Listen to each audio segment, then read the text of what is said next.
Tok tok tok, assalamualaikum. Membuka pintu. Waalaikumsalam Ibu, silakan masuk. Silakan duduk dulu ya Bu ya. Untuk menjaga privasi Ibu, saya akan menutup pintu dan sampiran terlebih dahulu. Menutup pintu, menutup sampiran.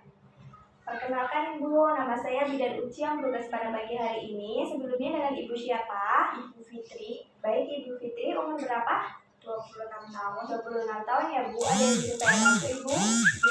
Dan saya ingin mengetahui tentang gangguan pemusatan perhatian dan hiperaktivitas. Oh, sebelumnya apakah ada keluhan? Tidak ada. Tidak ada. Anak umur anak Ibu Fitri berapa? 36 bulan ya Bu ya. Baik Ibu, jadi Ibu Fitri ini ingin tahu tentang deteksi dini gangguan pemusatan perhatian dan hiperaktivitas ya Bu ya. Nanti di sini saya akan menjelaskan tentang deteksi dini gangguan pemusatan perhatian dan hiperaktivitas ya Bu ya, yang tujuannya yaitu untuk mengetahui secara dini anak adanya gangguan perhatian dan hiperaktivitas atau GPPH pada anak umur 36 bulan ke atas ya Bu ya. Berarti umurnya sesuai ya Bu ya. Nanti Ibu Fitri silahkan lihat lembar balik yang ada di sini untuk mempermudah Bu Fitri memahami dari apa yang saya sampaikan ya Bu. Untuk yang pertama, saya akan menjelaskan tentang jadwal deteksi dini GPPH pada anak prasekolah. Jadwal deteksi dini GPPH ini pada anak prasekolah dilakukan atas indikasi atau apabila ada keluhan dari orang tua atau pengasuh anak atau anak ada kecurigaan tentang kesehatan, kader kesehatan, PKB, petugas padu, pengelola TPA, dan guru TK.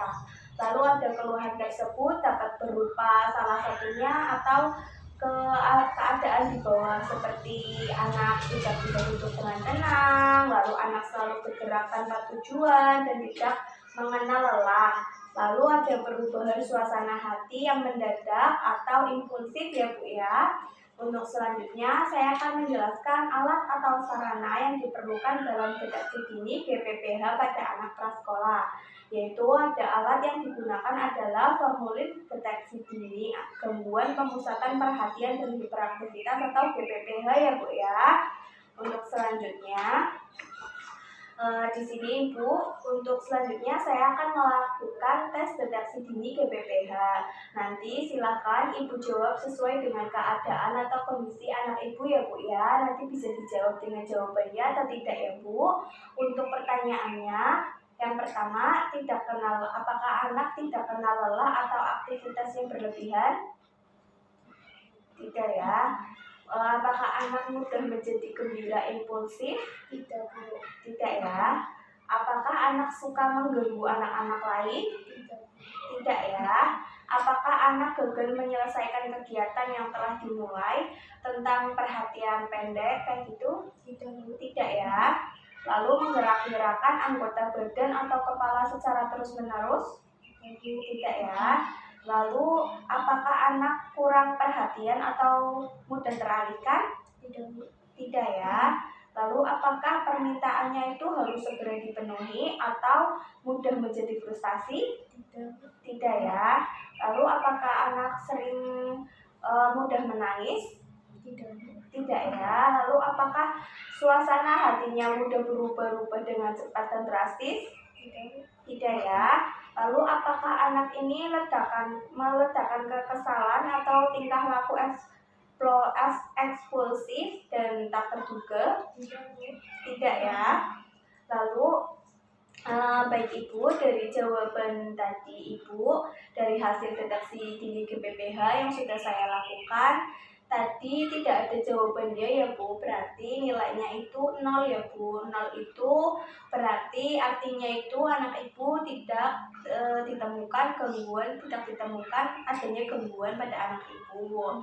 Lalu untuk selanjutnya saya akan menjelaskan intervensi deteksi dini GPPH pada anak prasekolah, yaitu yang pertama, anak dengan kemungkinan GPPH perlu dirujuk ke rumah sakit yang memiliki fasilitas fasilitas kesehatan jiwa atau tumbuh kembang anak untuk konsultasi lebih lanjut ya Bu. Lalu bila nanti totalnya kurang dari 13 tetapi Anda ragu-ragu, jadwalkan pemeriksaan ulang 1 bulan kemudian ya Bu ya.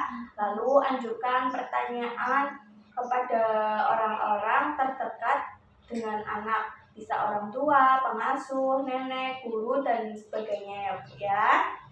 Lalu sudah ya Bu ya dari apa yang saya jelaskan, apakah bahasa saya mudah dipahami?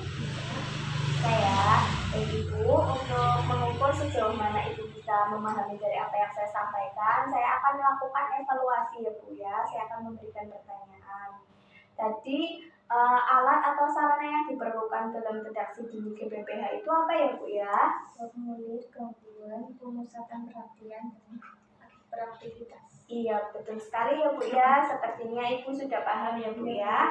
Apakah ada yang ingin ditanyakan lagi? Tidak Bu. Tidak ada ya. Baik, karena tidak ada, saya cukup sekiankan konseling pada pagi hari ini ya Bu ya. Nanti kalau misal ada yang bisa saya bantu lagi, bisa datang lagi ya Bu ya.